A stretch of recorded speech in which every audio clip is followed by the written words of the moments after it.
نحمده ونستعينه ونستغفره ونؤمن به ونتوكل عليه ونعوذ بالله من شرور أنفسنا ومن سيئات أعمالنا من يهدي الله فلا مضل له ومن يضلل فلا هادي له ونشهد أن لا إله إلا الله وحده لا شريك له ونشهد أن سيدنا وحبيبنا ومولانا محمدا عبده ورسوله الذي أرسله بالحق بشيرا ونذيرا وداعيا إلى الله بإذنه وسراجا منيرا فقد قال الله تعالى في كلامه المجيد وبرهانه التوحيد نعوذ بالله من الشيطان الرجيم بسم الله الرحمن الرحيم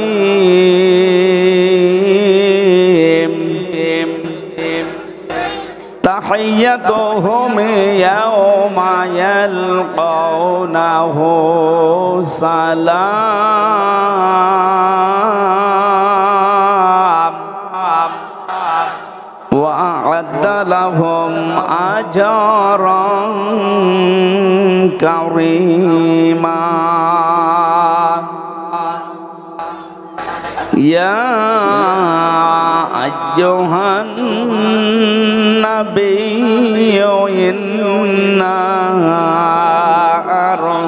أرسلناك بالحق إنا أرسلناك شاهدا ومبشرا ونذيرا صدقت يا ربنا عن أبي هريرة رضي الله تعالى عنه قال قال النبي صلى الله عليه وسلم عليكم بالجهاد في سبيل الله فإنه باب من أبواب الجنة إلى آخر الحديث رواه ابن ماجه وقال تعالى في شأن رسوله ما كان محمد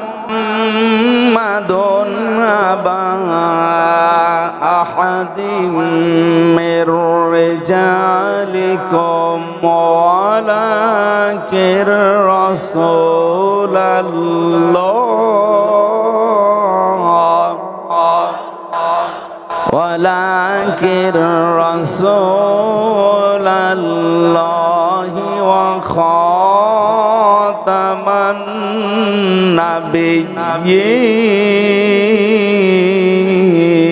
النبيين اللهم صل على مولانا محمد وعلى آل سيدنا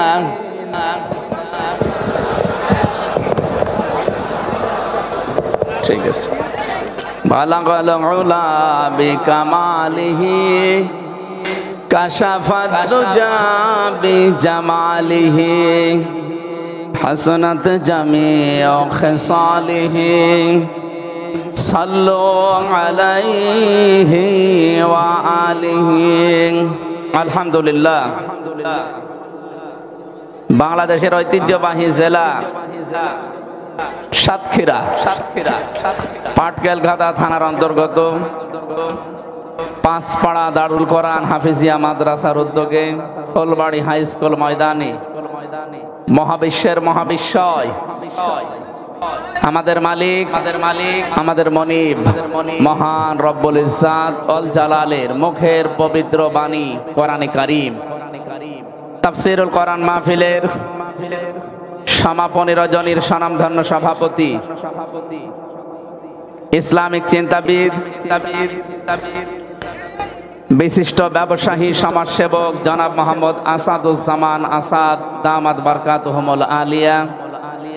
এখানে আলোচনা রেখেছেন মাওলানা রবিউল ইসলাম খুলনা, মাওলানা হোসাইন মাহফুজ চুয়াডাঙ্গা। মাহফিলের প্রধান অতিথি সাবেক সংসদ সদস্য, এই জনপদের কৃতি সন্তান, বিশিষ্ট রাজনীতিবিদ শ্রদ্ধাভাজন বড় ভাই জনাব মোহাম্মদ হাবিবুল ইসলাম হাবিব। আতালাল্লাহু উমরাহু ওয়া বারাকাল্লাহু ফি হায়াতি, বলেন আমিন। বিশেষ অতিথি অনেকগুলো মানুষের নাম আমরা দেখতে পাচ্ছি, বিশেষ করে শফিকুল ইসলাম শফি ভাই, জনাব মাওলানা আব্দুর রশিদ, মাওলানা আলমগীর হোসেন, জনাব আখতারুজ্জামান মোড়ল, ডাক্তার মাহমুদুল হাসান পলাশ, জনাব আব্দুর রহমান ফকির, আলহাজ সিরাজুল ইসলাম, জনাব লিয়াকত হোসেন, জনাব নাসির উদ্দিন, জনাব মাসুম বিল্লাহ উজ্জ্বল। ওয়ারফা'না লাকা যিকরাক। কি করেন আপনি? আবার কথা বলেন, কথা বলা যাবে না, যেভাবে আছেন ওইভাবে থাকবেন, একটা কথা বলবেন না।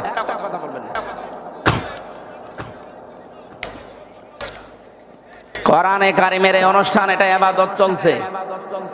এখানে যতক্ষণ আছেন শ্বাস প্রশ্বাসে নিঃশ্বাসে নেকি হচ্ছে, যদি নেকি নাও হয় গুনাহ হচ্ছে।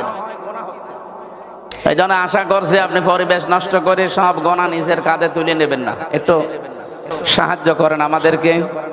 ওয়ারফা'না লাকা যিকরাক, এই মানুষগুলোর সম্মান আছে, এজন্য এখানে নাম পেয়েছেন, নাই তো এখানে নাম দিত না। আল্লাহ এই মানুষগুলোকে যে সম্মান দুনিয়ায় দিয়েছেন, শুধু দুনিয়া না, আমরা যেন মরণের পরেও এই সম্মান তারা টিকিয়ে রাখতে পারে, বলেন আমিন। গতকাল এখানে অনুষ্ঠান হয়েছে, এখানে আলোচক ছিলেন বিশিষ্ট আইনজীবী advocate Gazi Enamul Haque, Bangladesh supreme court Dhaka, মাওলানা মঈনুদ্দিন বুখারী। সঙ্গীত শিল্পী ছিলেন যশোরের কৃতি সন্তান জনাব অ্যাডভোকেট রকনুজ্জামান ভাই। প্রধান অতিথি ছিলেন কেন্দ্রীয় সাংগঠনিক সেক্রেটারি বাংলাদেশ জামাত ইসলামী খুলনা অঞ্চল প্রধান, হাজারো আলেমের উস্তাদ মুহাদ্দিস আব্দুল খালেক, সাতক্ষীরার কৃতি সন্তান। আল্লাহ আলেমকে হায়াতে তাজ্জেবা সিহাতে কুল্লিয়া যেন দান করেন, বলেন আমিন। সাতক্ষীরায় আসলে যার কথা মনে পড়ে দোয়া করছি, শ্রদ্ধাভাজন বড় ভাই মুহাদ্দিস আমিরুল ইসলাম বেলালী, আতালাল্লাহু উমরাহু ওয়া বারাকাল্লাহু ফি হায়াতি, বলেন আমিন। আপনারা জানেন শহীদ রাষ্ট্রপতি জিয়াউর রহমান আরাফাতের ময়দানে যে কাজটা করে দিয়েছিলেন, লক্ষ লক্ষ হাজিরা, শুধু বাংলাদেশের হাজিরা, বিশ্বের 257টা দেশ, যত দেশ থেকে মানুষ হজ করতে আসে ওই গাছের নিচে আশ্রয় নেওয়া লাগে। ও গাছটার নামই হয়ে গেছে জিয়া, শাজারাতুজ জিয়া বা জিয়া ট্রি বলে। আমি মেনারা মসজিদে নিজে খুতবা শুনেছিলাম 16 সালে। ইমাম সাহেব ওনার নাম ধরে দোয়া করছিলেন, যদিও ওনার ভাষা আরবি, আমি বাংলাটা বলছি, যে আল্লাহ জিয়াউর রহমান জিয়া সাহেবকে তুমি মাফ করে দাও। আরাফাতের ময়দানে দোয়া এমনিতেই কবুল হয়, এটা গ্যারান্টি দিয়েছেন বিশ্ব নবী মুহাম্মদ রাসূলুল্লাহ সাল্লাল্লাহু আলাইহি ওয়াসাল্লাম। শহীদ জিয়াউর রহমান, আল্লাহ তার জীবনের ভালো কাজগুলো যেন কবুল করে, বিশেষ করে আরাফাতের ময়দানের এই কাজটা কিয়ামত পর্যন্ত এখানে জারি থাকবে। নিমের ফলগুলো পড়ে আর একটা গাছ তৈরি হয়, এটা সাদগায়ে জারিয়া। কিয়ামত পর্যন্ত কবরে যেন আল্লাহ ওনাকে জান্নাতুল ফেরদাউস নসিব করে। তার স্ত্রী অসুস্থ, আপনারা শুনেছেন, উনি এখন চিকিৎসাধীন আছে। আল্লাহ রাব্বুল আলামিন সুস্থ করে দেশের মানুষ দেশে যেন ফেরত নিয়ে আসেন। আর একজন গেছে বাংলাদেশ জামাত ইসলামী কেন্দ্রীয় কমিটির শ্রদ্ধাভাজন আমিরে জামাত ডক্টর শফিকুর রহমান হাফিজাহুল্লাহ, উনি কাতারে আছেন, কুয়েতে। আল্লাহ রাব্বুল আলামিন তাকেও যেন সহি সালামতে দেশে ফিরিয়ে নিয়ে আসেন। আর একজন গিয়েছে আল্লাহর রাস্তায়, এ আর আসবে না, দিল্লি বসে আছে। অনেকে আশায় বুক বাঁধে মাঝে মাঝে, এই যে গোপালগঞ্জের কিছু মানুষ আছে, এরা আশায় বুক বাঁধে বেঁধে দেশে বিশৃঙ্খলা করে, তখন পেছনে লাল হয়ে যায়। প্রশাসন এমন লাল বানিয়েছে, ওই কয়েকদিন শুনলাম গোপালগঞ্জ থেকে ঢাকা গেলে বসে গেলে 300 টাকা, দাঁড়িয়ে গেলে 1000 টাকা। পৃথিবীর ইতিহাস হচ্ছে যারা পালিয়ে যায় তারা আর ফিরে আসে না, এইটাই ফাইনাল। 805 বছর আগে পালিয়েছে লক্ষণ সেন, আজও আসেন, আর আসার সম্ভাবনাও নেই। কথা বলেন না কেন? আশরাফ ঘানি পালিয়েছে, এসেছে। বাশার আল আসাদ পালিয়েছে, এসেছে। পালিয়েছিল না শ্রীলঙ্কার একজন, সেও এখনো আসেনি, আসবেও না। আর ইনি যা গেছে, উনি বলছিল না যে 70 বছর সাজা দিয়েছে, ওনার তো 700 বছর হওয়ার কথা। 700 না, 7000 বছর জেলখানায়। আমরা বহু মানুষকে দেখেছি, জিজ্ঞাসা করলাম ভাই আপনার কয় বছর শাস্তি দিয়েছে? এই যে শাহজাহান জল্লাদ যে লোকটা ছিল, ও বলছে আমার 250 বছর। আমি আরেকজনকে পেয়েছিলাম মকিম গাজী, এই লোকটারে বললাম কত বছর শাস্তি, ও বলছিল 167 বছর। তা আপনি বাঁচবেন? আর অলরেডি আপনার প্রায় 35-40 বছর চলছে জেলখানায়, তা আপনি আবার কবে বের হবেন? তার মানে ও যদি পোড়া জেল খেটে বের মরে যায়, কব্বরে যাওয়ার পরে আবার জিন্দা হবে, আবার জেলে যাবে, তারপরেও তার শাস্তি শেষ হবে না। এনার বিরুদ্ধে 275টার উপরে অলরেডি মামলা হয়ে গেছে, তাও সব মার্ডার মামলা। 2006 থেকে শুরু করে 24 পর্যন্ত কত হাজার হাজার মানুষ হত্যাকারীর তালিকায় ওনার নাম, হয় হুকুমের আসামি অথবা সরাসরি হত্যার সাথে জড়িত। একটা মানুষ মেরে ফেললেই তো তাকে ফাঁসি দেওয়া, তাকে মেরে ফেলা, এটা কোরআনের নির্দেশ। কুতিবা আলাইকুমুল কিসাসু ওয়া হুয়া কুতিবা আলাইকুমুল কিসাস। আল্লাহ তাআলা বলেন আমি কিসাসের এই বিধান লিখে দিলাম। সুতরাং একজন মানুষ যদি বিনা অপরাধে কাউকে মেরে ফেলে, তার শাস্তি হচ্ছে তাকে মেরে ফেলা লাগবে, এই, তাছাড়া আর কোনো শাস্তি নেই। 2024-এ 2732 জন মানুষ মারা গেছে। একটাকেও আপনি দলিল দেখাতে পারবেন, প্রমাণ দেখাতে পারবেন যে এই বৈধ কোনো কারণে আমি মেরে ফেলেছি? সুতরাং যাই করেছেন আপনার এদেশের মানুষ, যেহেতু সবাই, শুধু আজকে সাতক্ষীরার মানুষেরা হাত তুলেছে তা না, আমি 630টা থানা আছে বাংলাদেশে, কম বেশি প্রায় থানায় আমার যাওয়া হয়ে গেছে। সব জায়গায় মানুষের আওয়াজ একই, যে আমরা শাস্তি চাই। শাস্তি যদি কেউ না দেয়, বিচার যদি না হয়, আগামীতে অপরাধ যারা আসবে তারা আরো বাড়াবে। এজন্য আমরা চাই যারা আসবে তারা যেন শিক্ষা নেয় এখান থেকে।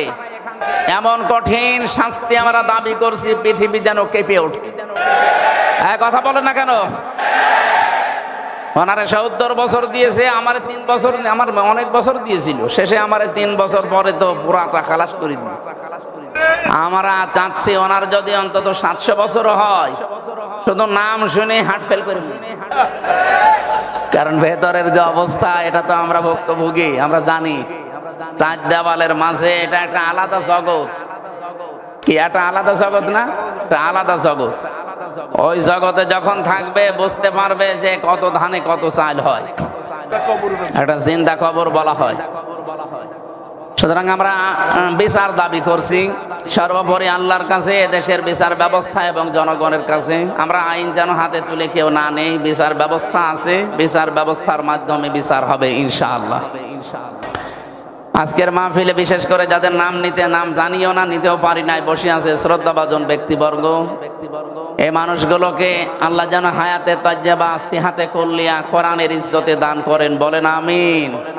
এদের মা বাবাকেও যেন আল্লাহ কোরআনের ইজ্জতে আজকে মাফ করে দেন, আরো জোরে বলেন। যার মাধ্যমে আসলাম, আমাদের বাবুল ভাই, আপনাদের এলাকার সন্তান। আমি তো খুব ব্যস্ত হয়ে গেছি এই জেলখানা থেকে বের হয়ে।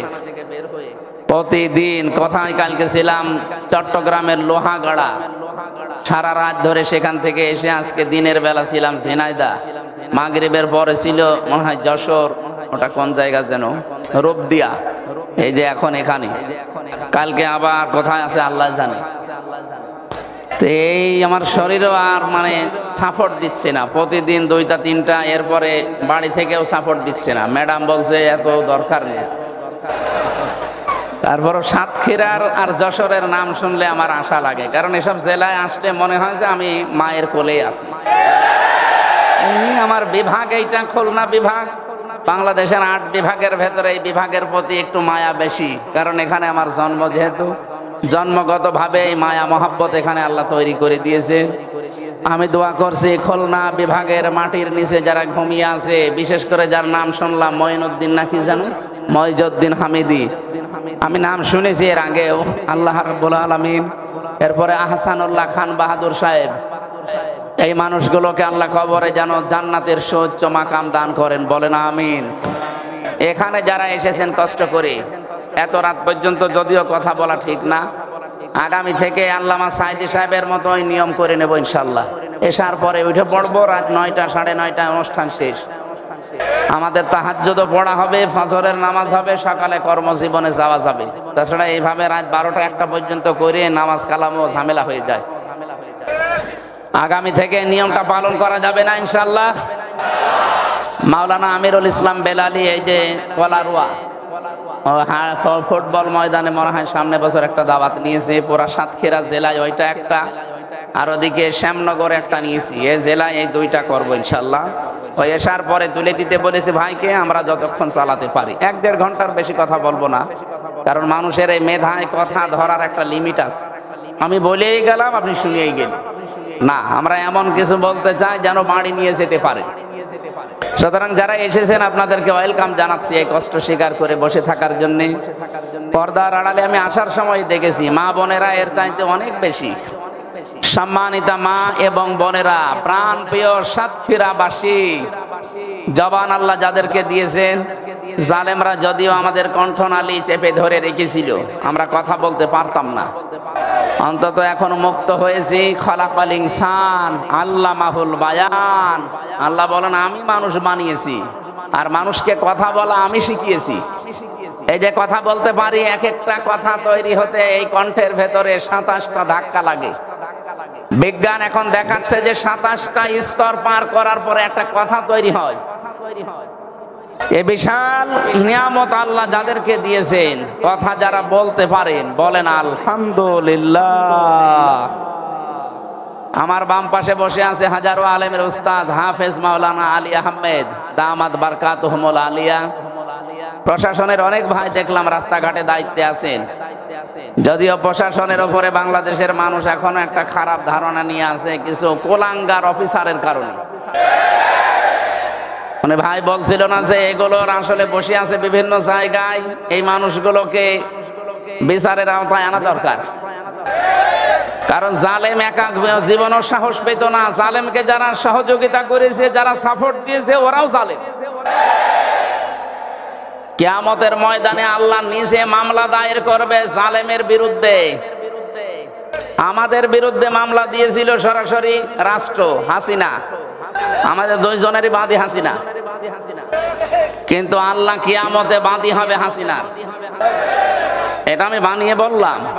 সূরা সূরা 25 নম্বর পারা 6 নম্বর পৃষ্ঠা 13 নম্বর লাইনের 42 নম্বর আয়াতের প্রথম অংশে আছে, ইন্নামাস সাবিলু আলাল্লাযিনা ইয়াজলিমুনান নাস। আল্লাহ বলেন অবশ্যই আমি নিজে মামলা দেব, কেস করব তাদের বিরুদ্ধে যারা মানুষ হয়ে মানুষের উপরে জুলুম করে। এই 15.5 বছরে যে জুলুম নির্যাতন হয়েছে মানুষের উপরে, এটা কি বলা লাগবে?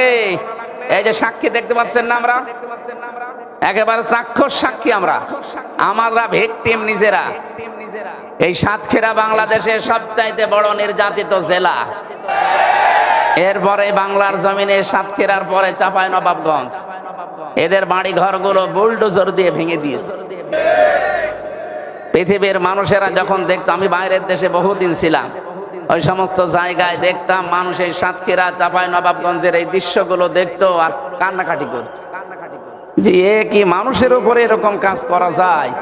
অথচ জালেমরা এই কাজগুলো করতো আর রাতের বেলা তারা অট্টহাসিতে ফেটে পড়তো, কারণ এখানে ইসলামী মাইন্ডের মানুষগুলো বেশি বাস করে এই সাতক্ষীরা জেলায়। সুতরাং আপনারা যে জুলুম অত্যাচার নির্যাতনের শিকার হয়েছেন, আপনারা যদি মামলা নাও দেন, আপনাদের পক্ষ হয়ে আমার আল্লাহ নিজে মামলা দেবে। এই দেশে 1628টা চেয়ার ছিল, এই দেশে মেন চেয়ার, এই চেয়ার না, আসল চেয়ার যেগুলো 1628টা, এখানে যারা ছিল কম বেশি সবাই জালেম আর জালেমের দোসর। কে কথা বলেন না কেন? বলেন তো, জালেম হলে তার বিরুদ্ধে মামলা দেবে কে?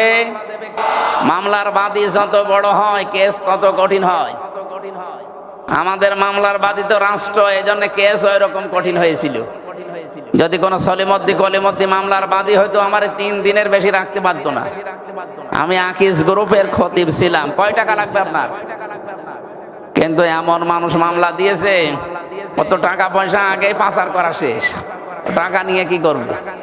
আমার দেশ পত্রিকা রিপোর্ট দিয়েছে না, যাওয়ার সময় শুধু 14টা ব্রিফকেস নিয়ে গেছে, সব মাটি ভরাট করা ছিল। হ্যাঁ,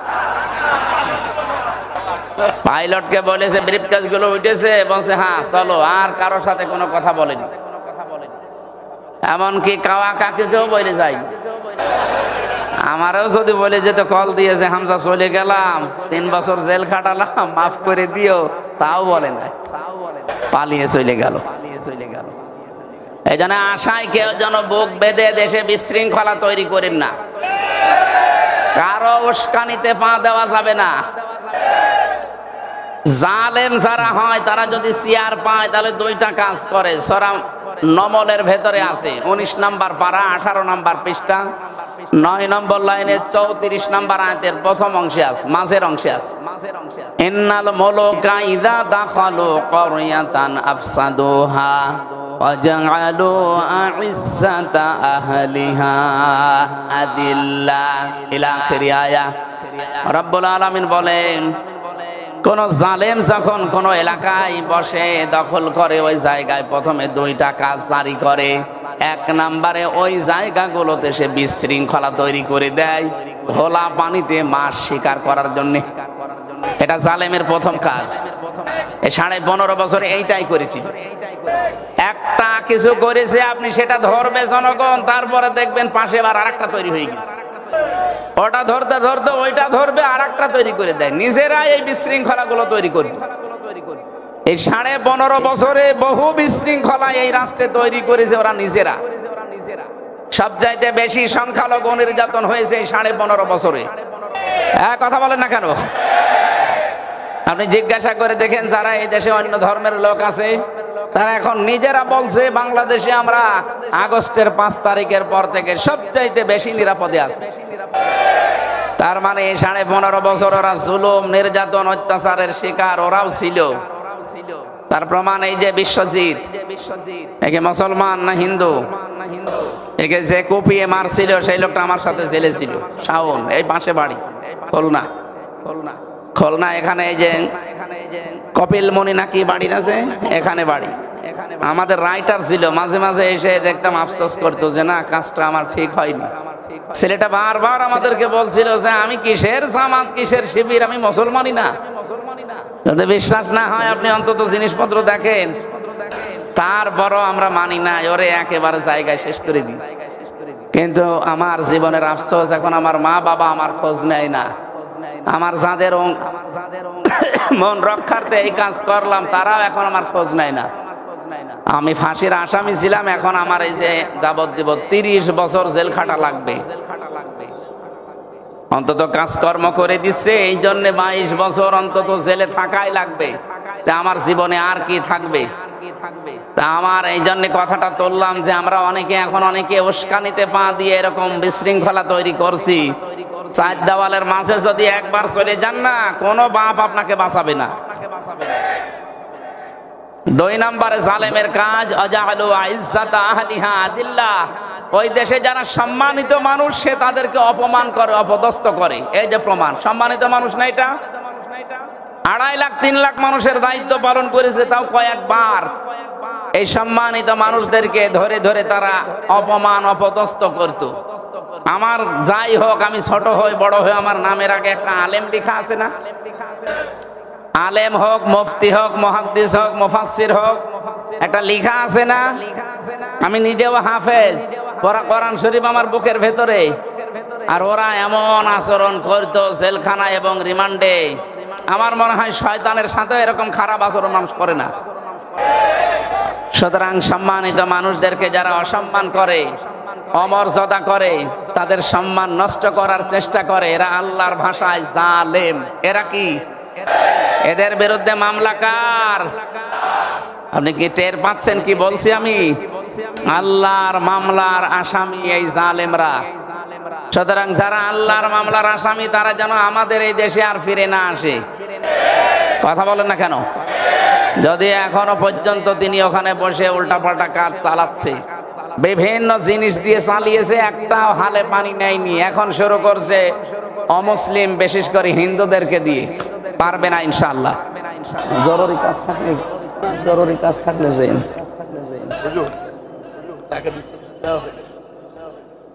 এখানে মাহফিলে আমাদের প্রধান অতিথি আজকে হাবিবুল ইসলাম হাবিব ভাই ৭০,০০০ টাকা দান করেছে। বলেন মারহাবা। আল্লাহ যেন ওনার মা বাবাকে টাকার ওসিলায় মাফ করেন এবং ওনার যে উদ্দেশ্য, এখানে 50 দিয়েছে, কমিটি কই? কমিটির কাছে দিয়ে দেন, আরো 20 পরে দিয়ে যাবে ইনশাআল্লাহ। আল্লাহ রাব্বুল আলামিন তার এই টাকাকে ইসলামের জন্য, কোরআনের এই প্রচারের জন্য কবুল করেন, আমিন। সম্মানিত ভাইরা, আমি যেটা বোঝাচ্ছিলাম, আমরা যেহেতু অন্তত কথা বলতে এখন পারি, জবান আল্লাহ আমাদেরকে দিয়েছেন। আরেকবার বলছি আলহামদুলিল্লাহ। দরুদ পড়ছি, সালাম পাঠাচ্ছি আমাদের নবী, মানবতার মহান শিক্ষক মুহাম্মদুর রাসূলুল্লাহ সাল্লাল্লাহু আলাইহি ওয়াসাল্লামের প্রতি। আমরা আজকে তেলাওয়াত করেছি সূরা আহজাব 44-45 দুইটা আয়াত পড়েছি। আমরা তাফসীরুল কোরআন মাহফিল লেখা দেখলাম। আমাকে আল্লাহ যতটুকু জ্ঞান দিয়েছেন তার আলোকে তাফসীর আকারে কথা বলতে চাচ্ছি। আপনারা সময় দেবেন না ইনশাআল্লাহ? পড়েন, এবার জবান খুলে পড়েন। আউযু বিল্লাহি মিনাশ শাইতানির রাজিম। বিসমিল্লাহির রহমানির রহিম। ইয়া আইয়ুহান নাবিয়্যু ইন্না আরসালনাকা বিল শাহিদাও ওয়া মুবাশশিরাও ওয়া নাযীরা ওয়াদাইয়ান ইলাল্লাহি বিইযনিহি ওয়া সিরাজাম মুনীরা। সাদাকাল্লাহুল আযীম। ৭৩টা আয়াত আছে। আমরা মাত্র সূরা আহজাব। আহজাব মানে দল সমূহ। হিজবুন এক বচন, আহজাব বহু বচন। দলের কথা আল্লাহ কোরআনে দিয়েছেন এই জন্যে বহু মানুষ মনে করে এ দল, এ কথা বলার দরকার কি? ইয়াকদুমু কওমাহু ইয়াউমাল কিয়ামাতি ফাআওরাদাহুমুন নার ওয়া বিসাল বিরদুল মাওরুদ। সূরা হুদ 12 নম্বর পারা, 12 নম্বর পৃষ্ঠার ১ম নম্বর লাইনের ৯৮ নম্বর আয়াত। এই যে হাফেজ আমার পাশে বসে আছে, যে কোন তাফসীর আপনি দেখবেন এই আয়াতের বাংলা অর্থ হচ্ছে এটা: কোন নেতা যদি জাহান্নামে যায়, ওই নেতার যারা অনুসারী তারাও তার সাথে জাহান্নামে যাবে। এই জন্য দল এটা কিন্তু গুরুত্বপূর্ণ একটা বিষয় আমাদের জীবনে, যেন আমরা ঠিক করে নেই। বলেন আমিন। বিশ্ব নবীকে ওই জামানায় এ কোরআনে কারীম প্রচার করার অপরাধে কাফের মুশরিক যারা ছিল তারা 5টা নাম দিত নবীজিকে। 5টা নামে তারা গালিগালাজ করত, ডাক দিত ওই জামানায়। 1 নম্বরে এই নবীকে তারা মিথ্যাবাদী বলেছিল। বলেন নাউজুবিল্লাহ। 2 নম্বরে তারা বলেছিল পাগল। 3 নম্বরে তারা বলেছে নবী কবি। 4 নম্বরে তারা বলেছে নবী গণক। 5 নম্বরে তারা নাম দিয়েছে বিশ্ব নবী জাদুকর। ধরে বলেন নাউজুবিল্লাহ। এই 5টা নাম দেওয়ার পরে পরে আমার আল্লাহ জবাব দিয়েছেন 5টা গুণ দিয়ে। এই 5টা গুণ আয়াতের ভেতরে আছে। আমরা যারা নবীর উম্মত দাবি করছি, আমাদেরকে নবীর এই 5টা গুণ জীবদ্দশায় অর্জন করা মাস্ট বি দরকার। আল্লাহ আমাকে সহ যারা এসেছি অল্প সময়ের ভেতরে এই 5টা গুণ শুনে বাস্তবে মেনে চলার তৌফিক দেন, বলেন আমিন। আল্লাহ ডাক দিয়েছেন প্রথমেই জবাব দিতে, ইয়া আইয়ুহান নাবিয়্যু ইন্না আরসালনাকা, হে নবী। এদিকে তাকান, কোরআন শরীফের ভেতরে নবীজি মুহাম্মদুর রাসূলুল্লাহকে কোনদিন ছাত্রের মতো আল্লাহ ডাক দেননি। অন্যান্য নবীদেরকে আল্লাহ ডাক দিয়েছেন ছাত্রকে যেভাবে শিক্ষক ডাকে ওইভাবে। এখানে যদি কেউ ক্লাস নেয়, আমার বিশ্ববিদ্যালয় স্যার যদি এখানে ক্লাস নিতেন, সামনে আমরা 80 জন ছেলে মেয়ে বসে আছি, উনি যা ইচ্ছা যার নাম ধরে ডাকা দরকার ডাকতে পারতেন না। এই হামজা, এই হাবিব, এই বাশার, ঠিক এইভাবে করেই বলতেন সামনে আসো। পড়া 2,24,000 নবীর কথা আমরা শুনি, 27 জন নবীর নামে কোরআনে কারিমে আল্লাহ দিয়েছেন 25 জন, আর 2 জনের নাম উজ্জ আছে।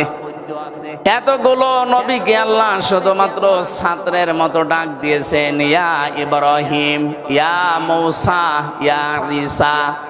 কিন্তু আমাদের নবীকে আল্লাহ যখনই ডাক দিয়েছেন, সঙ্গে সঙ্গে আল্লাহ রিসালাতের ঘোষণা দিয়ে তার সম্মানটা বাড়িয়ে দিয়েছেন। আমরা যেটা কিছুক্ষণ আগেই পড়ছিলাম না, যে মা কানা মুহাম্মাদুন আবা আহাদিম মির রিজালিকুম ওয়ালাকির রাসূলুল্লাহি ওয়া খাতামান নাবিয়্যিন। শুধু মুহাম্মদ আয়াতে বলে আল্লাহ শেষ করে দেননি, 2টা গুণ দিয়েছেন, একটা রাসূল আর একটা নবী, শেষ নবী। কোরআনের ভেতরে আমি মাত্র 4 জায়গায় নবীর নাম পেয়েছি মুহাম্মদ, কিন্তু সঙ্গে সঙ্গে পেয়েছি রিসালাতের ঘোষণা। সূরা ফাতিহের ভেতরে আছে মুহাম্মাদুর রাসূলুল্লাহ, সূরা মুহাম্মদের ভেতরে আছে নুজ্জিলা আলা মুহাম্মাদি ওয়া হুয়াল হাক্কু মির রাব্বিহিম। সূরা আলে ইমরানের ভেতরে আছে ওয়ামা মুহাম্মাদুন ইল্লা রাসূল। কোরআনে 4 জায়গায় আপনি শুনলেন, কোন জায়গায় শুধু মুহাম্মদ শোনেননি, শুধু ইব্রাহিম, শুধু মূসা, এভাবে যেখানেই আল্লাহ নাম নিলেন সঙ্গে সঙ্গে রিসালাতের ঘোষণাটা দিয়ে তার সম্মান যা ছিল আরো বাড়িয়ে দিলেন। এখানে আল্লাহ নবীকে ডাক দিয়েছেন ইয়া আইয়ুহান নবী। আইয়ুহান এই শব্দটা ব্যবহার করা হয় সম্মানিত কোন জায়গায়, এই জন্য দেখবেন পুরা কোরআন শরীফে 89 জায়গায় আছে ইয়া আইয়ুহাল্লাযীনা আমানু। বলেন আল্লাহু আকবার। আমি বোঝাচ্ছিলাম এখানে ইয়া আইয়ু এই শব্দটা হারিয়ে গেছে। মোহাম্মদ সালিমা খাতুন স্টেজের পেছনে আছে, ওনার বাবা আছে এখানে, যদি এই মেয়েটাকে কেউ পেয়ে থাকেন এখানে দিয়ে যান।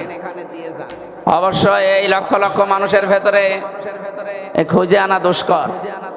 তারপরেও যদি কেউ পান, সালিমা খাতুন, মনে হয় বাচ্চা হবে না, ছোট বাচ্চা হবে, ওর বাবা এখানে আছে স্টেজের পেছনে, এখানে দিয়ে যাবেন। সাতক্ষীরাবাসী, আমরা যেটা কথা বলতে চাচ্ছিলাম, বিশ্বনবীকে আল্লাহ সম্মানসূচক শব্দ দিয়ে ডাক দিয়ে 5টা গুণ বর্ণনা দিলেন। প্রথম নাম্বারে বলেন ইন্না, অবশ্যই আমি, আরসালনাকা, আমি আল্লাহ অবশ্যই আপনাকে আবার পাঠিয়েছি। 2 বার আল্লাহ নিজের নাম দিলেন, ইন্না এর ভেতরে, আরসালনা এর ভেতরে, 2টায় আল্লাহ নিজেকে বুঝিয়েছেন। আল্লাহ বলেন অবশ্যই আমি আপনাকে পাঠিয়েছি শাহিদান, আপনি সাক্ষী। এবার আসেন তো এই শব্দটার ব্যাখ্যা যায়। বহু মানুষ বহুভাবে এই শব্দের ব্যাখ্যা আবহমান কাল থেকে করে আসতেছে, আপনি নতুন ভাবে শুনবেন আজকে।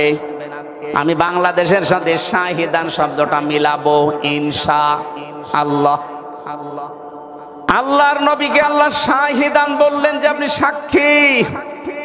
তামাম পৃথিবীতে বিশ্ব নবীকে আল্লাহ সাক্ষী করে পাঠিয়েছেন তার উম্মতের জন্য, বিশেষ করে আমরা যারা। আর কিয়ামতের ওই কঠিন ময়দানে আল্লাহ যখন বিচার আরম্ভ করবেন, আমাদেরকে আল্লাহ অন্য নবীর উম্মতের জন্য সাক্ষী বানাবেন। জোরে বলেন সুবহানাল্লাহ। এবার এখানে শিক্ষা কি? নবীজি যেহেতু আমাদের উপরে সাক্ষী হবেন, এজন্য সাক্ষী হওয়ার অনেকগুলো গুণ লাগে। তার এক নম্বরে সাক্ষী দিতে হলে সত্যবাদী হওয়া লাগে। কথা বলেন না কেন?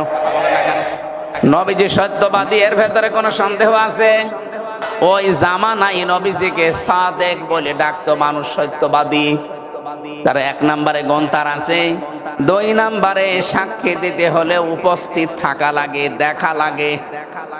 এবার আপনি বলেন তো, বিশ্ব নবী মুহাম্মদুর রাসূলুল্লাহ সাল্লাল্লাহু আলাইহি ওয়াসাল্লাম আমাদের যে কর্মকাণ্ড এখন আমরা করছি, এগুলো দেখতেছেন? বলেন না কেন? না। তাহলে উনি সাক্ষী দেবেন কি করে? এই কোরআনে কারিমের ভেতরে কিয়ামত পর্যন্ত পৃথিবীতে কি ঘটবে সব আল্লাহ নবীকে ১৫০০ বছর আগেই জানিয়ে দিয়েছেন। জোরে বলেন সুবহানাল্লাহ। এমনকি নবীজি নিজে আসেন নাই দুনিয়ায়, এখনো আসতে তার 50 দিন বাকি। ওই সময় একটা ঘটনা ঘটেছিল মক্কাতে, ওইটা নবীজিকে আল্লাহ সচক্ষে দেখার জন্য জানিয়েছেন। আলাম তারা কাইফা ফাআলা রাব্বুকা বিআসহাবিল ফিল। ভালো করে বোঝেন, সারা জীবনে আয়াতটা পড়েছেন। এখানে শিক্ষা কি? আল্লাহ বলেন, হে নবী আপনি কি দেখেননি এই চোখ দিয়ে? তারা মানে এই চোখ দিয়ে দেখা, আর নাজারা মানে গবেষণা করে দেখা। হে নবী আপনি কি দেখেননি এই চোখ দিয়ে হাতিওয়ালাদের সাথে আপনার রব কি ব্যবহার করেছিলেন? বলেন তো, যখন এই ব্যবহার হাতিওয়ালাদের সাথে আল্লাহ করেন, কাজ মাকল বানিয়ে দেন, ওই সময় নবী উপস্থিত ছিল। কথা বুঝতেছেন? ওই সময় তো নবী দুনিয়ায় আসেন নাই, ওই ঘটনারও 50 দিন পরে তার জন্ম। তাহলে আল্লাহ তারা দিলেন কেন? এই জন্যে তাফসীর মাহফিলে আসতে হয়। যেটা দেখে দেখে বলা যায় তার নাম তারা। আপনি তো আসেননি দুনিয়ায়, দেখলেন কি করে? নবীজিকে আল্লাহ দেখার কথা এই জন্যে জানিয়েছেন। হে নবী, যদি ওই ঘটনার সময় আপনি ছিলেন না, কিন্তু কোরআনে কারিমে আমি আল্লাহ আয়াত নাযিল করার মাধ্যমে আপনাকে আমি জানালাম। তার মানে দেখলে মানুষ যেভাবে বিশ্বাস করে কোরআনের কথা, আপনার উম্মতেরা ওর চাইতে 100 ভাগ বেশি বিশ্বাস করা লাগবে। তারপরে আপনি সাক্ষী দিতে পারবেন। যেহেতু কিয়ামত পর্যন্ত দুনিয়াতে কি হবে সব আল্লাহ কোরআনে কিন্তু ইঙ্গিত দিয়ে দিয়েছেন। আর নবীজির উপর এটা নাজিল হয়েছে। বিশ্ব নবীতে সব আগের থেকে তিনি আল্লাহর কাছে জেনে ফেলেছেন। এই জন্য কিয়ামতের দিন তিনি আমাদের জন্য সাক্ষী হওয়ার একেবারে দেখে দেখে দিলে যা হতো, কোরআনে কারিম আল্লাহর নবীর উপরে নাজিল হওয়ার কারণে তার সাথে 100 ভাগ বেশি কার্যকর হবে।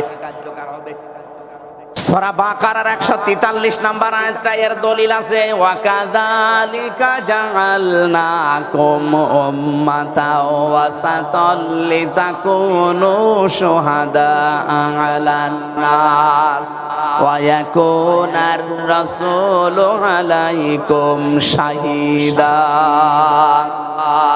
আল্লাহ পাক বলেন, তোমাদেরকে আমি মধ্যম পন্থা জাতি বানিয়েছি, তোমাদেরকে আমি সাক্ষী বানাবো কিয়ামতের দিন। আর তোমাদের উপরে আরেকজন সাক্ষী আছে, তিনি আমার রাসূল। আমি বারবার এই দুইটা শব্দ বলছি, সাক্ষী আর রাসূল। কেন? কিয়ামতের দিন আমাদের বিরুদ্ধে, আমাদের পক্ষে, বিরুদ্ধে নাই পক্ষে সাক্ষী দেবে আমাদের নবী। সাক্ষী দেওয়ার যতগুলো গুণ ছিল তার ভেতরে আছে না নেই? আর জোরে বলেন। দুনিয়ার ময়দানে কেউ যদি হিংসার বশবর্তী হয়ে অহংকার করে কারো উপরে কোনো শাস্তি চাপিয়ে দেয়, তাহলে সে সাক্ষ্য দেওয়ার অযোগ্য হয়ে পড়ে। এদিকে তাকান, এই আয়াতটা দুই জায়গায় কোরআনে পাবেন আপনারা। সূরা মায়েদায় ওয়ালা ইয়াজরিমান্নাকুম শানাআনু কওমিন ইলা আখিরি আয়া। আমি আয়াতটা পড়লেই যেন কারণ আমার ভয় লাগে। আল্লাহ বলেন, হিংসার বশবর্তী হয়ে হিংসার বশবর্তী হয়ে রাগ কন্ট্রোল করতে না পেরে কোন ব্যক্তি, কোন সমাজ, কোন রাষ্ট্র, কোন দল, কোন গোষ্ঠী, কোন জাতি তার উপরে যেন এমন অত্যাচার করবানা আছে তারা নিঃশেষ হয়ে যায়, এটা হিংসার বশবর্তী হয়ে করা যাবে না। অথচ 15.5 বছরে তাকান এইটাই হয়েছে। কথা বলেন না কেন? হিংসার বশবর্তী হয়ে কোন ব্যক্তিকে, কোন দলকে, কোন জাতিকে, কোন সমাজকে, এই দেশে কিছু মানুষ আছে শুধু হিংসা করে তাদেরকে শেষ করে দিয়েছে। যারা হিংসা করে, অহংকার করে, অথবা রাগ কন্ট্রোল করতে না পেরে একটা ভালো মানুষের উপরে, নিরপরাধ মানুষের উপরে কিছু চাপিয়ে তাকে ধ্বংস করে দেয়, নষ্ট করে দেয়, নিঃশেষ করে দেয়, কোরআনে কারিমে আল্লাহ জানিয়েছেন এই মানুষগুলো সাক্ষী দেওয়ার অযোগ্য হয়ে পড়ে। 4 নাম্বার, আমি ভালো করে খেয়াল করার জন্য বলছি শিক্ষিত মানুষদেরকে, ওয়াল্লাযীনা ইয়ারমুনাল মুহসানাতি সুম্মা লাম ইয়াতু বিআরবা'াতি শুহাদা ফাজলিদুহুম 80 জালদা ওয়ালা তাকবালু লাহুম শাহাদাতান আবাদা ইলা আখিরি আয়াত। সূরা নূরের 4 নাম্বার আয়াতে আল্লাহ জানিয়েছেন কোন নিরপরাধ মুহসিনা নারী যারা ওই বিষয় একেবারে গাফেল, ওই বিষয়ে কিছু জানে না, সৎ চরিত্রের অধিকারী, এরকম কোন মহিলার উপরে কেউ যদি জিনার তহমত দেয় আরো যদি 4 জন সাক্ষী জোগাড় করতে না পারে তাহলে তার 2টা শাস্তি দুনিয়ায় দেওয়া লাগবে। 1 নাম্বারে তাকে 80টা বেত মারা লাগবে, 2 নাম্বারে জীবনেও কোনোদিন তার সাক্ষী আর গ্রহণ করা হবে না, সে সাক্ষীর অযোগ্য হয়ে যাবে। বলেন তো, সাক্ষী দেওয়ার জন্য এরকম প্রায় 27টা গুণ পেয়েছি আমি তাফসিরে। বিশ্ব নবীর ভেতরে একটা একটা করে দেখতে গেলে আপনি প্রত্যেকটা বিষয় পেয়ে যাবেন। 4 নাম্বারটা বোঝার বিষয়ে, কোন নিরপরাধ মানুষের ওপর যদি একটা দোষ চাপিয়ে তাকে আপনি নিঃশেষ করে দেন, আপনি বিশ্বাস করতে পারেন দুনিয়ায় সাক্ষী দেওয়ার আপনি অযোগ্য হয়ে গেছেন। দলিল সূরা নূর 4 নাম্বার আয়াত 5 অংশে আছে, ওয়ালা তাকবালু লাহুম শাহাদাতান আবাদা। এবার বলেন তো, নবীজির সাক্ষী দেওয়ার যে যোগ্যতাগুলো আমি একটা একটা করে শুনছি, উনি যদি কিয়ামতে আমাদের বিরুদ্ধে সাক্ষী দেয়, কত মানুষ আমরা যাব সামনে, বলবো হে নবী আমরাও আপনার উম্মত, একটু সুপারিশ করে আমারে পার করেন। নবীজি এগিয়েও আসবেন, সঙ্গে সঙ্গে ফেরেশতারা ওর মাঝখানে এরকম পর্দা দিয়ে দেবেন। বিশ্ব নবী বলেন কি পর্দা দিলে এগুলো আমার উম্মত, আমি সুপারিশ করব এদের জন্য। আওয়াজ দেওয়া হবে, নবী এগুলো আপনার উম্মত, ঠিক আছে।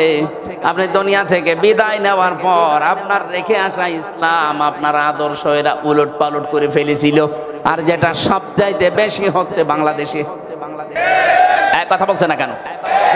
আপনি দেখবেন মিলিয়ে আসল ইসলাম নবীজি যেটা রেখে গেলেন ওইটা এখন আর খবর নেই, সব বানানো ইসলাম চলছে। তাও তো আমাদের খুলনা বিভাগ আমরা অনেক বেঁচে আছি, এটা চট্টগ্রাম আর সিলেটে যান, ওরা নতুন নতুন সব ইবাদত বানিয়ে বানিয়ে মানুষকে বিভ্রান্ত করছে। এই যে সাতক্ষীরা আর নলতাতে শুনলাম, আমি জেলখানায় থাকতে শুনেছিলাম যে আপনারা আল্লাহর ওলি নিয়ে এসেছেন তাহিরি সাহেবকে। কি বলে বলেন তো? যেই কয়টা কথা বলে সবই দেখবেন সব বানানো। আল্লাহর নামে জিকির করাবে করাক, জিকিরের পাশাপাশি এমন এমন শব্দ জুড়ে দেয়, কেল্লা বাবা, ফতে বাবা, খাজা বাবা। এই কথা বলছে না কেন? স্পষ্ট ভাষায় বলছে, যারা আল্লাহর নামের সাথে অন্য কোন নাম জুড়ে জিকির করে ওদের শাস্তি আল্লাহ ডবল দেবে। এখানে যেহেতু সব ধরনের মানুষ আছেন, সূরা ফুরকান 19 নাম্বার পারা 4 নাম্বার পৃষ্ঠার 13 নাম্বার লাইনের 68 নাম্বার আয়াতের প্রথম অংশে আছে, ওয়াল্লাযীনা লা ইয়াদউনা মা'আল্লাহি ইলাহান আখার। রহমানের বান্দা যারা তাদের 12টা গুণ হবে দুনিয়ায়, তার ভেতরে এই গুণটা থাকবে যে তারা আল্লাহর সাথে অন্য কাউকে আর ডাকবে না। তাহলে তাহেরি ভাই যা করছে, আল্লাহর সাথে যেহেতু অন্য নামগুলো জুড়ে জুড়ে জিকির করে, এটা কোরআনের বিরুদ্ধে। কিয়ামতে তার শাস্তি আল্লাহ বলেন আমি ডবল দেব, বলেন নাউজুবিল্লাহ। সুতরাং আজকে উনি দলিল দিক, এখানে আলেম তো আছে, আমি যা দলিল দিলাম উনি দলিল খণ্ডন করুক। যতদিন বেঁচে আছেন আল্লাহর নামের পাশাপাশি আর কাউকে জিকির হিসাবে ডাকা যাবে না। কথা বলেন, সে কেল্লা বাবা হোক, ফতে বাবা হোক, আর সে বাবাই হোক, জিকির হবে শুধুমাত্র কার নামে? আমি জেলখানায় থাকাকালীন এই যে ওনার নাম হচ্ছে মামুন, সোহেল চৌধুরী হত্যা মামলার আসামি, 25 বছর জেলে ছিল। আমরা 2:30-3টায় উঠতাম তাহাজ্জুদ পড়ার জন্য, আর ও দেখলাম উঠে জিকির করছে। তাও সে জাত মতো জিকির করলে তো হয়, একেবারে এইরকম মোটা শরীর, স্বাস্থ্য সেরকম একেবারে স্থূল, জিকির ওইরকম জোরে জোরে। তাও জাত বললাম জাতের জিকির না, জিকির করতো ইয়া রাসূলুল্লাহ, ইয়া রাসূলুল্লাহ। কি গো মাওলানা মামুনুল হক ভাই আর আমি এক জায়গায় ছিলাম, ওনার একদিন ডাকলাম যে ভাই আপনি যে জিকির করেন, কিসের জিকির? বলছে রসুলের এশকে। তো রসুলের এশকে জিকির করে কে শিখিয়েছে আপনারে? বলছে সবুজ পাগড়িওয়ালা একজন এসেছিল জেলে, মাছ ভান্ডারির বাবা, জমি জায়গা নিয়ে কি ঝামেলায় পড়েছিল, জেলে এসেছিল, ওনার সাথে আমি ছিলাম, উনি আমার এই জিকির শিখিয়েছে। বলেন তো কিসের জিকির আপনি করেন? ওনারে বললাম যে ভাই এটা জিকির না, জিকির হবে শুধুমাত্র আল্লাহর নামে, রাসূলুল্লাহর নামে কোনো জিকির নেই। রাসূলুল্লাহর নামে দরুদ আছে। লোকটা পরিবর্তন হয়ে গিয়েছিল, পরবর্তীতে বের হয়ে এখন কোথায় আছে জানি না। বলেন এই যে মানুষকে বিভ্রান্ত করার জন্য আপনি বানানো জিকির তৈরি করে দিলেন, এরকম 43টা 44টা চলছে বাংলাদেশে বানানো ইবাদত, যেগুলো ইসলামে নেই, সব ওই ভণ্ডগুলো বানিয়েছে। আমরা যেহেতু সাতক্ষীরা, যশোর, কুষ্টিয়া, খুলনা এই বিভাগের মানুষ, সিদ্ধান্ত নিয়ে যাবেন আজকে যে আল্লাহর সাথে অন্য কাউকে আমি ডাকবো না। বলেন বলেন, আলিল্লাহিল আসমাউল হুসনা ফাদউহু বিহা ওয়া দারুল্লাযিনা ইলহিদুনা ফি আসমাই। সূরা আরাফ 181 নম্বর আয়াত, 9 নম্বর পারা, 13 নম্বর পৃষ্ঠা, 4 নম্বর লাইনে আছে, প্রথম অংশে আছে। আল্লাহ বলেন আমার অনেক সুন্দর সুন্দর নাম আছে, যে নামে পারো ডাকো, কিন্তু সাবধান আমার নাম যারা পরিবর্তন করে দেয়, কেল্লা বাবা, ফতে বাবা, কোন নামের ভেতরে আছে বলেন? ওনার যে 99টা নাম আপনি জানেন, বা 5000 নাম আছে, ওনার একটা নামের ভেতরে কেল্লা বাবা আছে, ফতে বাবা আছে, ন্যাংটা বাবা আছে, খাজা বাবা। সুতরাং আজকে থেকে উনি যতই করুক, যতই পোশাক, উনি দরকার জাহান্নামে যাক, আমরা ওনার সাথে যেতে রাজি না। অন্তত এই শিক্ষাটা আজকে নিয়ে যান, আল্লাহ ছাড়া কারো নামে জিকির করা অন্তত জায়েজ নেই। কি কথা বলছেন না? এরকম বহু মানুষ আসবে, যেই নবীজি শুনবেন এই ধর্মকে উলট পালট করেছিল, বিশ্ব নবী বলবেন সহকান সহকান লিমান গায়্যারা বাদি, দূর হয়ে যা, তুই আমার উম্মতি না। কারণ আমার রেখে আসা ইসলাম যারা উলট পালট করেছে, এরা পৃথিবীর সৃষ্টিতে সবচাইতে বড় নিকৃষ্ট আমি নবীর কাছে। অথচ এইটা বাংলাদেশে এখন বেশি চলছে, কিন্তু আসল ইসলাম নেই, সব নকল ইসলাম ভরে যাচ্ছে।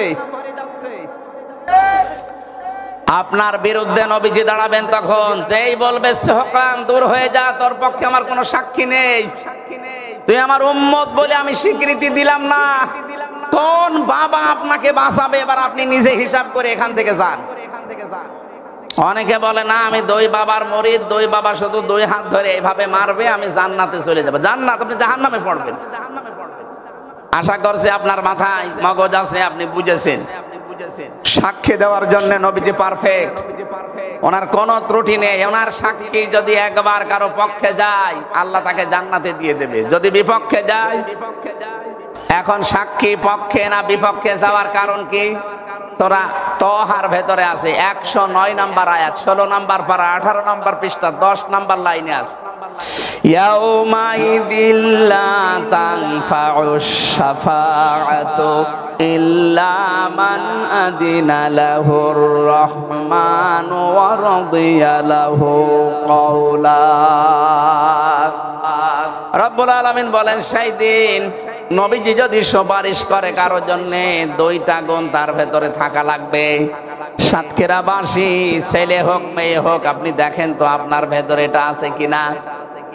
ইল্লা মান আযিনা লাহুর রহমান, প্রথমে রহমান এজেন্ট দেওয়া লাগবে, অনুমতি দেওয়া লাগবে।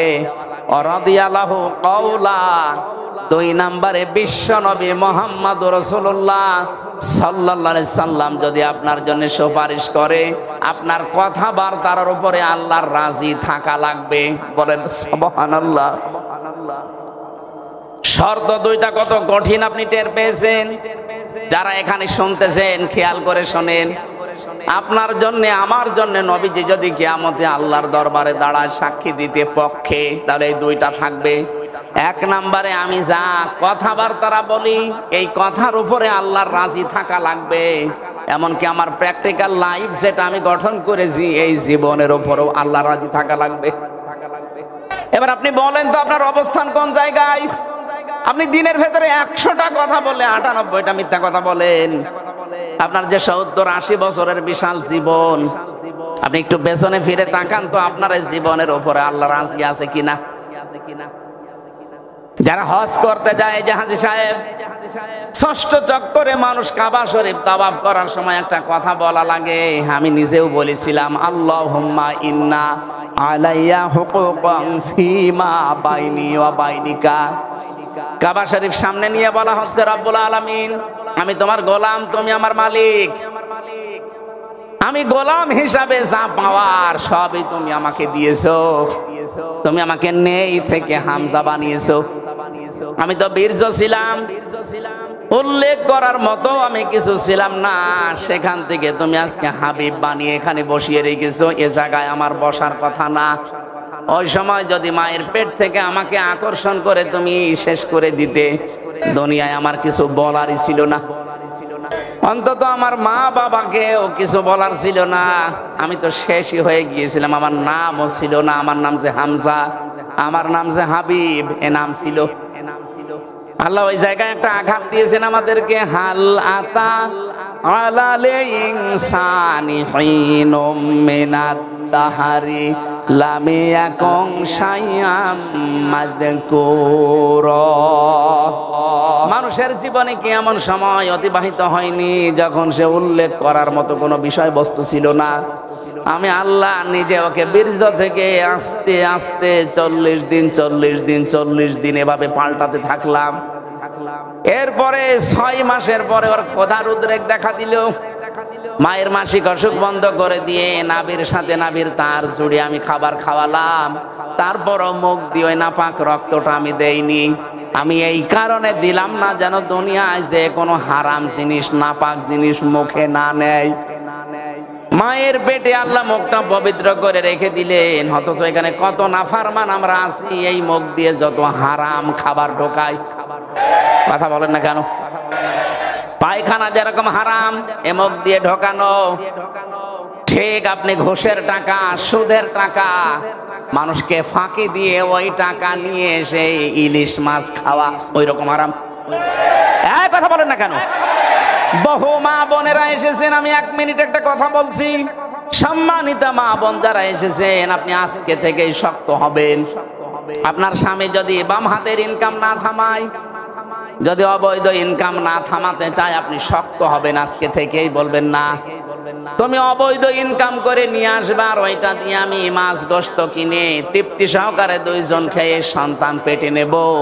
10 মাস 10 দিন এত কষ্ট করে আমি পেটে বহন করব, অত জন্মগত ভাবে হারামখোর হবে। কথা বলুন, এরকম হারামখোর সন্তান দুনিয়ায় আসছে না এখন? মেয়েরা, এই জন্য আপনি শক্ত হবেন, স্বামীকে বলবেন না এই সন্তানটা দুনিয়ায় জন্ম দিতে আমার 57 ইউনিট কষ্ট সহ্য করা লাগে, অথচ একটা পুরুষ মানুষ সর্বোচ্চ 45 ইউনিট কষ্ট পেলে মরে যায়।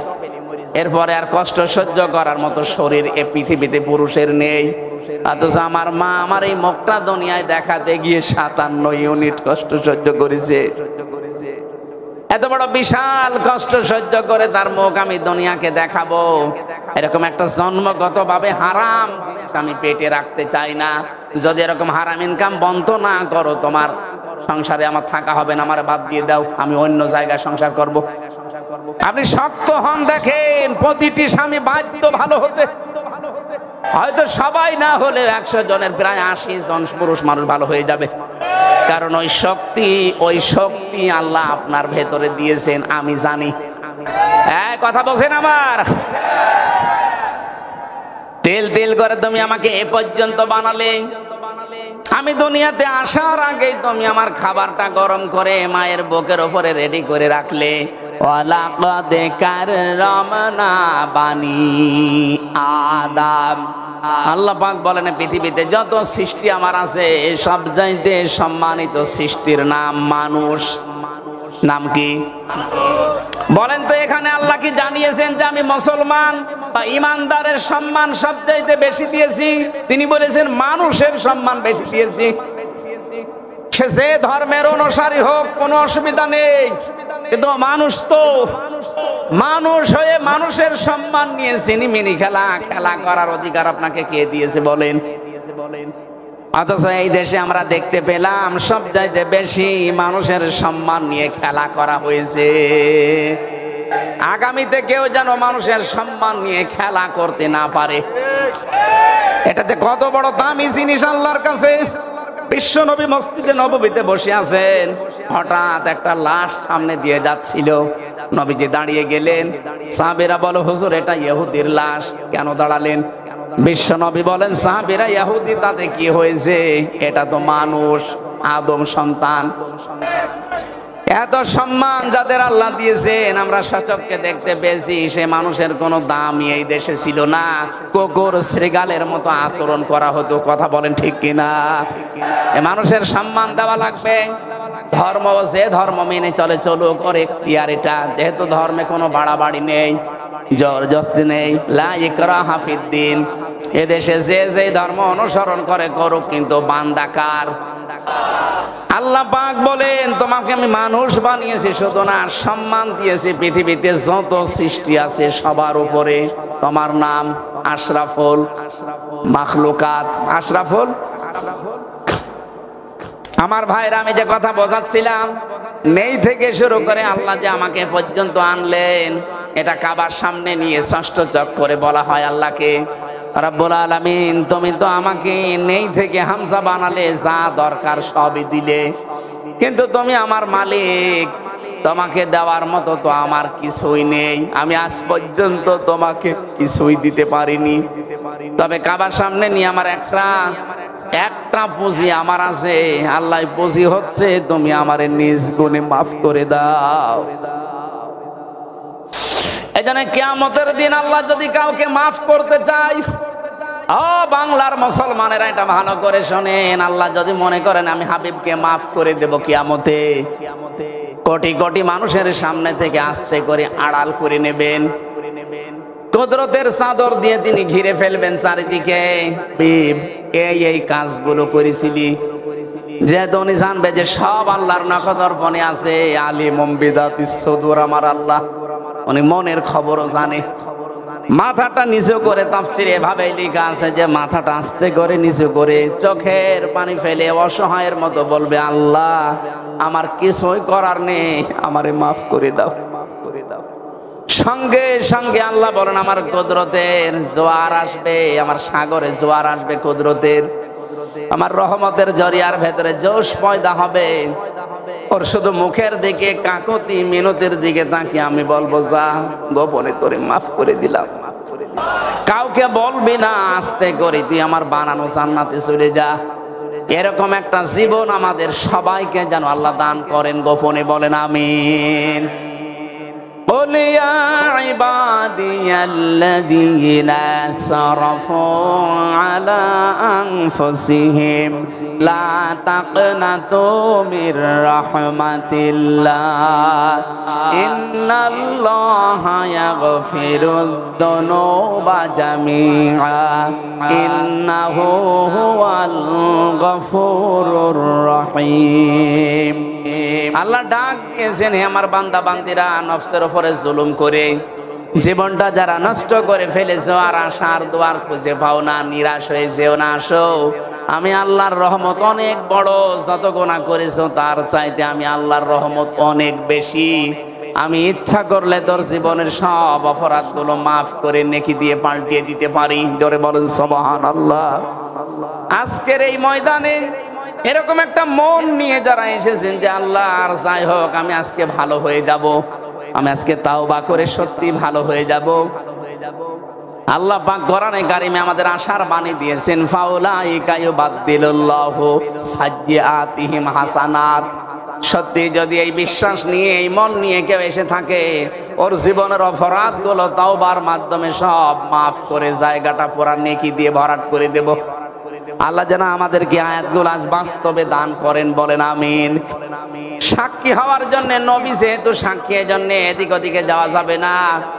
কাজটা ঠিক করে নিন, আপনি আসলে সুপারিশ পাওয়ার যোগ্য কিনা। 2 নম্বরে আমাদেরকে আল্লাহ সাক্ষী বানাবেন অন্যান্য নবীদের উম্মতের উপরে। তাহলে সাক্ষী হওয়ার জন্য যে গুণগুলো দরকার, একটা গুণ তো আমাদের ভেতরে নেই। আমরা না আছি সত্যবাদিতার তালিকায়, কথা বলে না কেন? না আছি আমরা দেখে দেখে সাক্ষী দিতে পারবো, কারণ দেখে সাক্ষী দিতে হলে কোরআন আপনাকে জানা লাগবে। কিয়ামতের ময়দানে নূহ নবীর উম্মতকে আল্লাহ যখন হাজির করবেন, তারা তো বলবে যে না, কিসের সাক্ষী, আপনি আমাদের জামানায় তো ছিলেন না। তখন বলা লাগবে, না আমরা ছিলাম না তাতে কি, এমন একটা কিতাব আমরা পেয়েছি যেটা সত্যই সত্য। ওয়ালাকাদ আরসালনা নূহান ইলা কওমিহি আন আনযির কওমাকা ফালাবিসা ফীহিম আলফা সানাতিন 50 আমা। আমরা আমাদের কোরআনের উপরে পড়েছি যে 950 বছর নূহ নবী তোমাদেরকে দাওয়াত দিয়েছে, একটা দাওয়াতও কবুল করনি। 950 বছরে মাত্র 80 জন নবীজির পেছনে দাঁড়িয়ে আছে, নূহর পেছনে এইগুলোই, বাকি একটাও তোমরা মানোনি। ওরা তখন আশ্চর্য হয়ে বলবে, আবার কেমন সাক্ষী, হাজার হাজার বছর পরে যারা দুনিয়ায় গেল, অথচ আমাদের পক্ষে একেবারে দেখে দেখে সাক্ষী দিচ্ছে। এইটা জানার মাধ্যমে কিয়ামতে আমরাও সাক্ষী হতে পারবো। আমার মনে হয় এখন আমি আর চালাতে পারছি না, 11:30 বাজে, কুষ্টিয়ায় যেতে যেতে রাত 4টা 5টা বেজে যাবে, রাস্তা যে ভাঙ্গা। আগামীতে আবার আসলে কথা বলবো 9টা 8টা 8:30টায় উঠে, এরপরে যতক্ষণ চালাতে পারি চালাবো। আমরা এখন অনেকে এখন ব্যস্ত, চলে যাব বাড়িতে। আল্লাহুম্মা আমিন। লা ইলাহা ইল্লা আনতা সুবহানাকা ইন্নী কুনতু মিনাজ জালিমিন। গভীর রজনী, এখন রাত 11:30 পার হয়ে যাচ্ছে। রব্বুল আলামিন পুরা 5টা তাফসীর আকারে বলতে গেলে বহু সময় দরকার। আমি একটা পয়েন্ট বলেছি, যতটুকু সাক্ষীর বিষয়ে শুনেছি, পরিপূর্ণ সাক্ষীদাতা হিসাবে আমাদেরকে তৈরি করে নাও। এ মাহফিল 2 দিন ব্যাপী এখানে চলছে। আল্লাহ তাআলা যারা এই আয়োজনে আঞ্জাম দিয়েছে, আমার বাবুল ভাই, আসাদ ভাই সহ যত যুবকেরা এই মাহফিলের জন্য শ্রম দিয়েছে, আসার সময় দেখলাম এটা মনে হচ্ছে জান্নাতের বাগান তারা সাজিয়েছে। নিজেদের বাড়ি ঘরও তারা এত সুন্দর করে সাজায় না। কোরআনের প্রচারে, কোরআনের প্রসারের জন্য যারা এত সুন্দর আয়োজনে আঞ্জাম দিয়েছে, এদেরকে কবুল করে নাও রব্বুল আলামিন। দেশটা যখন অন্তত জালেমের হাত থেকে তুমি আমাদেরকে দিয়েছো, এ দেশে তোমার বিধানটাও জারি করে দাও। চর্মচোখে যেন দেখে যেতে পারি 56,000 বর্গ মাইল তোমার কালাম দিয়ে চলছে। আল্লাহ তাআলা আজকের মাহফিলের প্রধান অতিথি, আমাদের অভিভাবক, শ্রদ্ধাভাজন বড় ভাই, সাবেক এমপি জনাব হাবিবুল ইসলাম হাবিব। রব্বুল আলামিন তার জীবনের ভালো কাজগুলো কবুল করো, অন্যায় কাজগুলো মাফ করে দাও, তার মা বাবাকেও ক্ষমা করে দাও। এখানে যত অতিথি বসে আছে আল্লাহ এদের সম্মান মর্যাদা শুধু দুনিয়া না উভয় জগতে তুমি বাড়িয়ে দাও। গতকাল এখানে যারা কথা বলেছিলেন তাদের কথাগুলো আমল করার তৌফিক আমাদের দান করো। মাহফিলের ময়দানে কষ্ট করে যারা এখানে এসেছে দূর দূরান্ত থেকে, আল্লাহ কাউকে খালি হাতে ফেরত দিও না। আমাদের দুইটা হাত তুমি মেহেরবানি করে পরিপূর্ণ করে দাও। এলাকায় মাটির নিচে যারা ঘুমিয়ে আছে কোরআনের ইজ্জতে মাফ করে দাও। আগামীতে এই অনুষ্ঠানটা বিশাল আকারে কোরআনের প্রচারে তুমি মঞ্জুর করো আল্লাহ। যত মানুষ আমার সাথে অসুস্থ আছে শেফায়ে কামেলা আজেলা নসিব করো। আল্লাহুম্মা গফিরলি ওয়ারহামনি ওয়াহদিনি ওয়াফিনি ওয়ারযুকনি ইয়া রাব্বাল আলামিন। লা ইলাহা ইল্লা আনতা সুবহানাকা ইন্নী কুনতু মিনাজ জালিমিন। মরণ আসলেই যেন আমাদের এই মুখে জারি হয়ে যায় লা ইলাহা ইল্লাল্লাহু মুহাম্মাদুর রাসূলুল্লাহ।